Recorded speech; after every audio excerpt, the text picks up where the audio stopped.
नमस्कार दोस्तों, आज की कहानी का नाम है थैंक यू मोच। अरे सुनो भावना, आज 3 लोगों का लंच बना देना। टेबल पर नाश्ते की प्लेटों को समेट रही पत्नी से वैभव ने कहा। ये सुनते ही भावना क्रोधित हो उठी। अब इस समय, अब रात को भी तो कह सकते थे, मैं तैयारी कैसे करूंगी। बस एक काम कहा नहीं कि तुम्हें दिन में तारे दिखाई देने लगते हैं। ये काम है, सब्जी लाना, पनीर दही की व्यवस्था करना, ककड़े को। भावना बोलती रही। तब तक वैभव अपना लैपटॉप बैग कंधे पे डालकर जा चुका था। वैभव बेंगलुरु की एक आईटी कंपनी में काम करता रहता है। वह पत्नी भावना और 2 बच्चों के साथ 3 कमरों के एक फ्लैट में रहता था। भावना भी एक स्कूल में पढ़ाती थी, जबकि बेटी आराध्या के जन्म के बाद वो जॉब छोड़ के पूरी तरह से अपने घर परिवार को संभालने में लग गई। फिर आरव का जन्म हुआ तो व्यवस्था और बढ़ गई और वैभव अपने काम में ही व्यस्त रहता। मार्केट का काम हो या बच्चों का स्कूल जाना हो, भावना के जिम्मे करके खुद बेफिक्र रहता।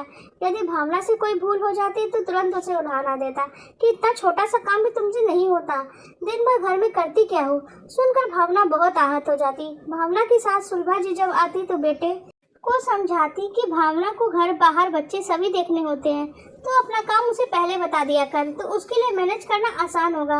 लेकिन वह माँ की बात को सुनकर अनसुना कर देता। आज भी भावना को 3 घंटे के अंदर 3 व्यक्तियों के लिए लंच बनाने का आदेश दे दिया गया। शाम को चाय पीते समय वैभव बोला, भावना लंच फर्स्ट क्लास था, जरा श्रीखंड भी दे देती तो। भावना ने उसे घूर कर देखा।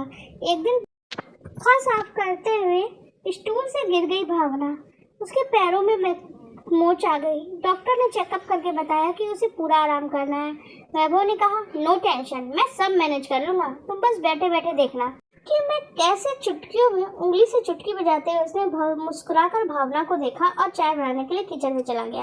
अगले दिन वैभव नाश्ता बनाने लगा तो आरव बोला, पापा मेरी पेंसिल शार्प कर दीजिए। तभी आराध्या बोली, पापा मेरी कंघी कर दो ना। वैभव बच्चों को देखने लगा, तब तक टोस्टर में रखा ब्रेड जल गया।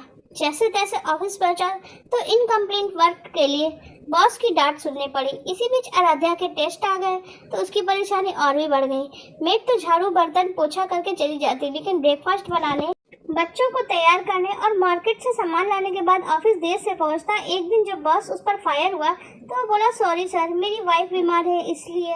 उस दिन घर आके वैभव भावना से बोला, सॉरी भावना, मैंने तुम्हारे काम को कभी अहमियत नहीं दी। मुझे तुम्हारे काम करने पड़े तो दिन में तारे दिखाई देने लगे। पता नहीं तुम कैसे हंसते हुए सब कर लेती हो, तुम तो साक्षात अन्नपूर्णा हो, तुम्हें सैल्यूट। तभी आरव रुआसा होकर बोला, पापा मेरे पैंट की जेब।